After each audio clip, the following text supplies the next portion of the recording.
Hello, everyone, and welcome to Conversations in Horror. I am your host, Kevin Powers. I'm also a festival director and program director for Something Wicked Film Festival and Events, and welcome to our show.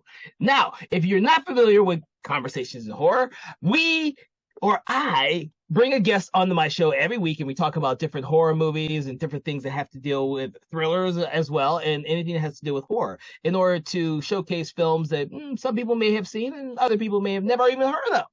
We like to highlight a lot of these special type of films. So I love to have special guests on my show. So with that, with me tonight is one of my favorite special guest hosts. She's been on here many times again. Her name is Sarah Panazzo. She's actually in the film industry right now. She does a lot of different amazing things, and she is one of the biggest horror film fans I have ever met. Therefore, I love to have her on the show because we discuss a lot of great things. Welcome to the show, Sarah. Thanks, Kevin. I love being here too. It's so much fun to be able to actually talk to people who actually care about horror. Excellent. And tonight, she is going to join me on a conversation in which it is a found footage film of which I actually really, really enjoy. The film is called The Last Exorcism, and it was produced by Eli Roth, who I'm a big, huge fan of. We haven't done many found footage films on the show, so it's going to be great to get into this whole different genre that some people love and some people really loathe. I am someone who loves found footage films. I love the concept behind them, and therefore I've seen a lot of them. So when I say I actually really enjoy The Last Exorcism, it's actually a big deal. So I want to step right into the film and get the conversation started. So, Panazzo, what was your first impression of this film when you first saw it? I loved the opening just because it starts off with this preacher who's like giving his background about all these exorcisms and things, and he's like super religious, and then you see the other side of it where he's like my favorite part of the entire movie, just because it is, he's like, watch, I'm gonna sneak in a sermon about banana bread. And then he does, and these people lose their minds, and it's like, okay, so he knows that this is like a thing. He knows the ploy of it, and he knows that like he goes along with these exorcisms that his family have done, and he doesn't believe in any of them. And it kind of shows his test of faith for the rest of the movie, where you don't know if it's going to be a giant marketing ploy for him, as I don't believe in exorcisms, and here's an exorcism, or if he's actually going to be refinding his faith.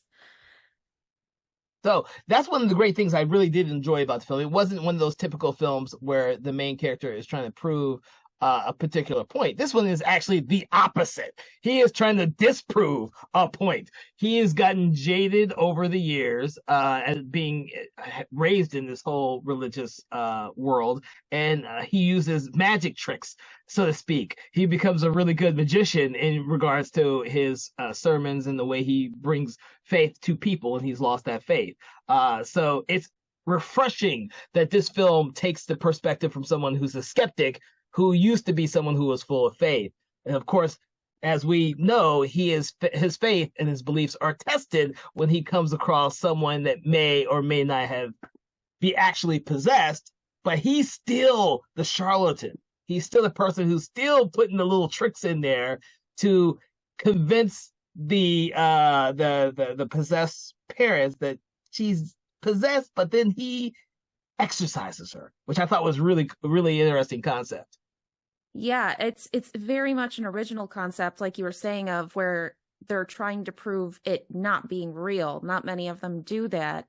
And the fact that they go most of the movie with where you don't know if she's just not mentally well or if she's actually possessed is really interesting, because everything that they do too, like physically with her being possessed during certain scenes, is stuff that normal people can do if they're pushing past their limits. Nothing is like super CGI with her head twisting around or anything like that. Thank God for that, because I don't think I would have enjoyed the film with a whole bunch of crazy CGI stuff like that. They play it really, what's it called? Not safe, but very realistic with the way that she's possessed into the very end. Yes. The big, the climax, which actually goes well with the theme of the whole movie. So And I've actually got a fun fact for that later that they just revealed last year. What is this? I mean, I can skip straight to the ending, but originally that is not how the ending of the movie was supposed to go.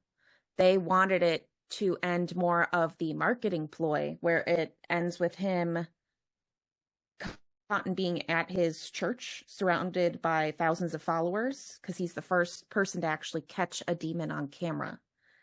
And so it makes you feel like you're part of the whole marketing ploy of, did I just watch this and fall for the same thing that these millions of other people are falling for? Or did this really happen? Whereas the company who bought it, I think it was Lionsgate, Mm-hmm. they were like, no, we want something that will like give us a horror franchise. So we want you to make it so that like something happens so we can keep going. We want something a little more like, not, they didn't want you to have to think about the ending. They wanted it to be blatant and on the head of, no, something happened. So I kind of wonder with that if they would if the film would have been a found footage film if they had gone with that type of ending, because typically with even with a low budget found footage films, they always end as though the person with the camera either dies, the camera falls, or something happens, and so everyone's dead or missing, or like in Blair Witch Project, they're all missing, and then you wonder how the hell this is a found footage if no one's going to ever find the footage to begin with. Right. Well, and so it was all found footage because it was the last part that they really shot, and they ended up taking half a day to reshoot the ending in LA because they couldn't get back down to Louisiana. So yeah, it's one of those things of that changes the entire movie, but it was one of those horror buff things where like it would have made you really think, and it wouldn't have made as much money, like nearly as much money, if it was a make you think horror film than a blatant like, this is the ending, this is a demon coming down from the heavens. And everyone So dies. yeah. Sorry if you have not seen the film and I gave it away. It's a found footage film. Most of them, everyone freaking dies. We all kind of know that now in this genre. In this genre of found footage films, people don't usually survive. That's how they become found footage films. Yeah, and they give so not blatant hints throughout the film where she like creates these beautiful art pieces involving like it starts off as like saints and stuff like that. She keeps talking about how she has dreams about Esther of Antioch, which is like a whole Jewish biblical thing. Uh it's kind of interesting backstory, but nothing that really drives home to part of the story at all. It was just an interesting side character that you can think about. But yeah, she goes from drawing pictures of saints to pictures of murdered cats and then pictures of murdered people and Yeah. tons of fires. So it's very artistic. Yeah, but that makes for a very visual image at the very end with the big fire, and of course I love it when the camera people are running through the woods and they all up Yes. with the people and they get killed. I actually really enjoyed that aspect of the I movie. did too, because you already knew what was going to happen because of her artwork. You didn't have to actually see it on camera. You got the general shakiness, and then you knew what was going on. Yeah, exactly. I like, this is a great way to end this. And that's one of the things that a lot of found footage films actually don't do well is the way that they wrap it up at the end. As much as I love Cloverfield and the Devil Inside, there's a Mhm. lot of people who hate the way those movies ended. But with this film, I felt that Cotton's journey of his lack of faith Yes. and him regaining his faith by the end of the film makes it a complete film. This is the odd thing about found footage films. A lot of them don't try and have this like theme with their characters and it resolves by the end. It's kind of like plot driven. So you go from point A to point B to point C to point C to point D, they're dead. And that's the movie. Yeah, I mean, most of the movie itself was a lot more character development than cheap scares. Like, there weren't any big jump scares in the entire movie until like nearly the end where she's really like coming across as possessed. Mm-hmm. And it's a really nice character story of, it reminded me a lot of An American Haunting, Oh because yeah. I thought that was the route it was going to go with, that maybe she was like assaulted by her dad and it was like a psychotic break, which is what they kind of go towards near the end is, oh well, I'm pregnant from this guy down the street and the demon tells everybody about this, but then it takes that hard left and everything is revealed. I actually saw this. It don't. And people who are listening to this, don't get me wrong when I think about this. But when I say this, when I saw this one for the first time, Rosemary's Baby is one of my all-time favorite movies, and so I kind of saw some of the parallels with that. Yes. Uh, Yes. someone who's got the devil's child in her, and she's being manipulated by the people around her. But with the exception of this one, her father is not part of this cult, which I thought was great for keeping the audience in suspense. Yes. It was Um, some great storytelling where you didn't know who the bad guy really was throughout all of it. And then the shocking ending where you're like, oh, like going back and rewatching it, some of the comments the family members make then make a whole lot more sense. Where the brother's like, yeah, don't leave dad alone with her. You yeah, can't do it. And then it's like, okay, this makes so much more sense now by the end of the film. I felt the same way when I rewatched it too. I don't think I realized it the first two or three times I saw it, but when I was being more critical when I was watching this last, I was like, oh yeah, I guess that makes much more sense because the father knows nothing of what's going on. He is it's sad because he's so Yeah. innocent and he gets manipulated by everybody. And Yes. then at the end of the film, what happens to him is like, oh man, this is so tragic. Well, it's tragic what happens to Nell, Ashley Bell's character, Yes. but it's more tragic to him. When Ashley Bell's character steals the camera and starts filming around the house. Oh my gosh. It's so creepy. I thought that was really clever. You know, It really was. I love the effects that they came up with it, like especially with the cat scene, like warning people there is a cat murder that they kind of show. And then it like covers the camera and you're like, oh, okay. And then from there on, like the barn's lights are constantly red. And I was like, that's a really cool effect that they're gonna like subtly hint at the rest of the time.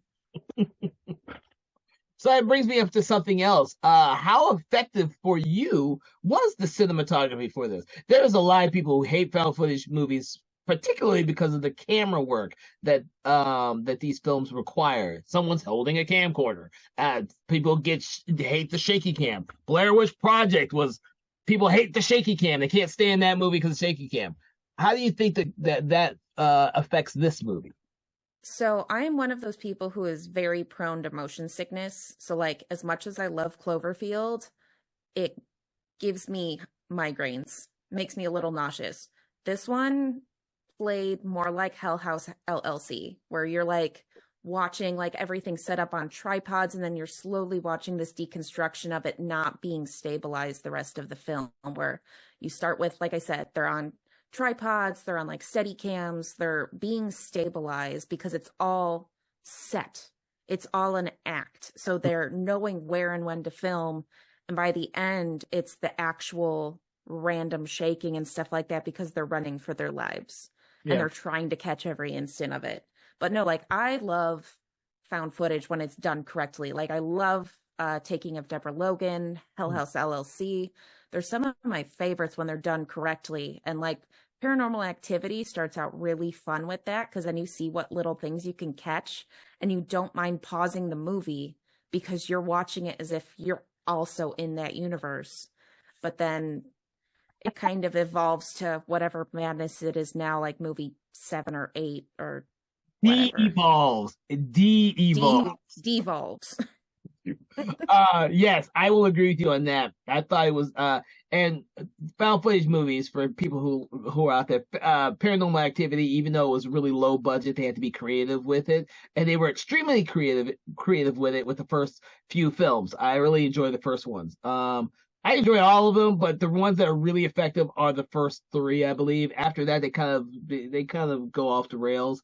And another one that I like to mention is George Romero's Diary of the Dead, which also does a really good job because George Romero has made comments saying that he doesn't understand why anyone would keep the camera rolling on anything like that either. So he had to come up with a reason for these people to be filming, and of course, they're filmmakers in the middle of a film during a zombie apocalypse, and they're filming it as cinematically wise because they're making a movie out of it, a document. And when you have a purpose, something like that, like Cotton has a purpose. He is Mhm. recording this for future generations to say these are fake. We are going to show this. These are fake. I have a purpose for this. And the cinematography falls really well with the film and the theme when it's done with purpose. There are some that have no purpose and they're just god awful. And it gives found footage films a bad rap, I believe. Yeah, but I mean, like when Blair Witch first came out, like people believed it. These were all like no-name actors and stuff like that, and it started this whole. There were conspiracies behind every movie that came out. Is it real? Is it not real? What happened to these people? They disappeared, and then you get slowly into like stuff today, like I said, Taking of Deborah Logan, where it's framed as an Alzheimer's documentary, or you get Wreck, where it's like the something's happening in the apartment building and they send the journalists in and then they Yep. get locked in and have to figure out what's going on. But it goes multiple ways. It can be really good or it can be really, really bad. Yes, and I've seen a lot more bad ones than I have good ones. I will say that, but that's because I love the genre. So as many paranormal activity fucking movies there are out there, I've seen every one of them. Uh, They can be a lot of fun. They can be really original. Like Hell House LLC is still one of the scariest movies ever for me because I hate clowns. And like demonic clowns in a haunted house, plus not being safe underneath the blankets. That's a whole nother movie I can talk about all day. all right, so getting back to our last exorcism, uh, the thing about it is that it does have a really strong story, and I believe that the actors are really good. And I actually ended up really enjoying Ashley Bell's performance and thought that when they gave her her own film with the sequel, I thought that was great, Yes. ideal. Even though I hated the ending for that one, I really enjoyed watching her and her character because the story of Nell in this film is it reminds me of Reagan in The Exorcist. It's Yes. really innocent, and all this bad shit happens to her. It's an overtly religious Reagan Uh-huh. too, because like she's praying for all these things. She's praying to her mother, and the background work that Ashley Bell went through just to find these different things. Like she read one of the books on how they used to treat hysterical women back in the olden times. And so she based a lot of her like seizing and stuff like that on those images she saw. But she has a background history in ballet and being double jointed. So everything that she did was real. There was no VFX with anything she was doing. It was all something she was physically capable of doing, which made it that much more believable. Interesting, interesting. Well, it did because that whole backbending thing is still it's a little unnerving, but it's effective because it shows up in the perfect moment for the film to really put the audience on edge. Because, like you said, for a good what third, 2/3 of the movie, it is a character based Yeah. film, and then all of a sudden you start seeing these subtle things that make the audience think there's something not quite right here, but we don't know what yet. Yeah. Something's And not right, but really, up until those last like 15, 20 minutes of the movie, you don't even think it could be supernatural. It could just be that she's not mentally stable. not And they mentally play it really well. hmm not mentally stable, an unstable father. Was it the report the camera crew? I forget what her name is. The director. Iris. She thinks that the father has something to do with why Nell's so crazy and wants to get her out Yeah. of the house as much as possible. So He's an alcoholic. The brother has whatever going on with him where he might be being abused. So it's like a huge family drama that mhm. escalates to not a family drama.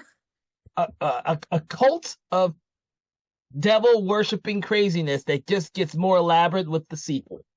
Um, Yeah.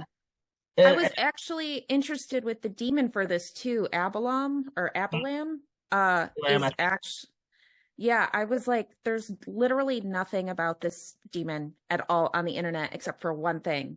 And that is that he's one of the like two unders of Payman, which is now super famous due to Hereditary, because that is the demon that they are worshiping. So I thought that was a really funny little thing. I was like, okay, we're now starting to steal demons from one to the other. It's no longer just the devil or like Baphomet or Mephistopheles.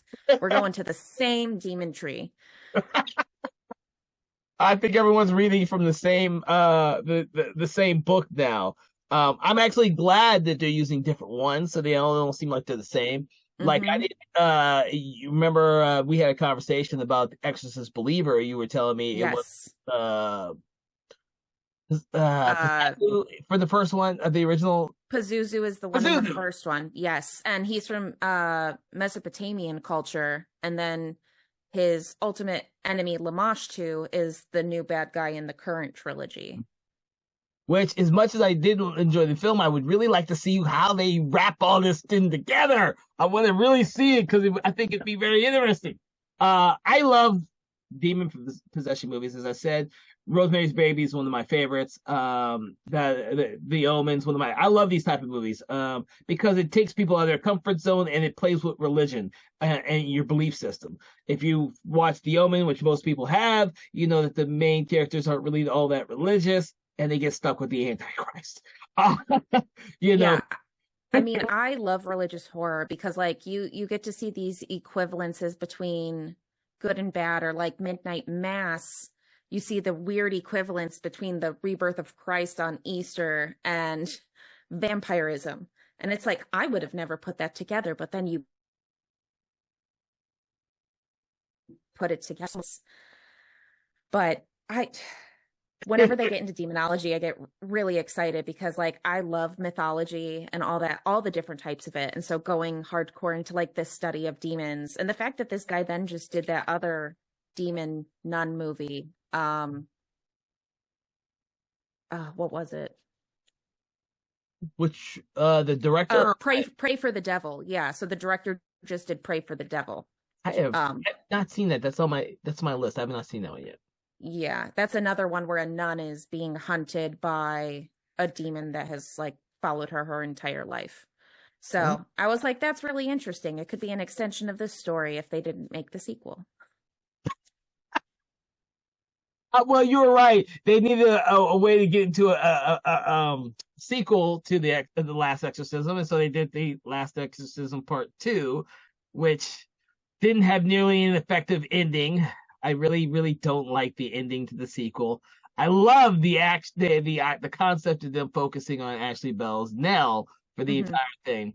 I just did not like the way it wrapped up. That the way that movie ends is like a typical found footage film, whereas this one has a little bit more oomph meat to it. So like you have to Yes. watch this one and really enjoy the entire film, whereas the sequel is kind of like, uh, okay, sure. And then you walk away, you never want to see it again. Well, like I've said, I've seen this one several times. I think I've seen part two maybe twice.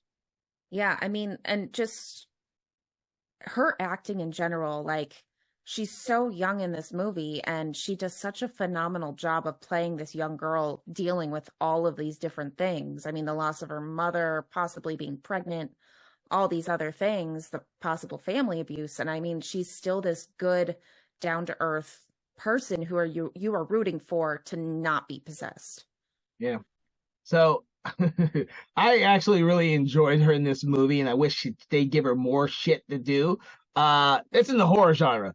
She does a lot of stuff outside the horror genre, but I really enjoyed her in a lot of stuff that she's done. So it's a kind of a shame that you don't see her a lot when she's in the movie the day she stars in. She's also actually really phenomenal, and she's phenomenal in the Last Exorcism Part Two. The movie itself is just okay. Uh, but she's one of those people who could be a horror scream queen, whatever they call them now. They don't call them that anymore, but you know what I'm going for. Yeah. Who does a lot of horror films, kind of like Danielle Harris or any of the other ones out there who do like a shit ton of horror movies because she's so well known. She's so good at it. Yes. But that being said, is there any good words or final words you want to say about The Last Exorcism, other than found footage movies are awesome. So go see more of them. Um, Even if you're not wanting to do like a super heavy, scary movie, this one is very good as a family drama up until the ending. Like, don't go in expecting jump scares, don't expect like jump cords and stuff like that. Like, it's very straightforward up until the end. Yes. And with that, I'm going to say that The Last Exorcism is probably one of the better found footage films out there. If you are not a fan of the genre, this is one that I believe that even non-believers can enjoy. That being said, it is also one of the films out there that extremely well done, and it has a great cast. Eli Roth, who's just a producer in the film, does a great job with bringing a lot of great talent together to do this. If you don't enjoy found footage movies, just watch the first one, avoid the second one. But if you do enjoy Ashley Bell, go watch the second one because she's actually really phenomenal in the movie. Those are my 2 cents for these movies. I'm hoping that on Conversations in Horror, we will get to more found footage films. And I hope that you've enjoyed this episode and you enjoy found footage movies. By all means, please let us know of any other found footage movies you would like us to discuss. We will put them on our list and we will hope to get to them sooner rather than later because we would love to know the types of films out there that you all enjoy so that we can discuss them here on our show. So with that, thank you so much for joining us on Conversations in Horror. My name is Kevin O. Powers, and my special guest has been Sarah Panazzo, and we just love, enjoy, and crave talking about horror films for you. Thank you so much, and have a good evening. Conversations in Horror is a Broken Lighthouse Pictures production, produced by Kevin L. Powers, executive produced by Kelly A. Inoka, and originally filmed via Zoom technology. Conversations in Horror is hosted by Kevin L. Powers and co-hosted by various horror film lovers and filmmakers. To learn more about Mr. Powers, please make sure to check out his Patreon page and other social media platforms. Conversations in Horror is copyright 2024 Broken Lighthouse Pictures production.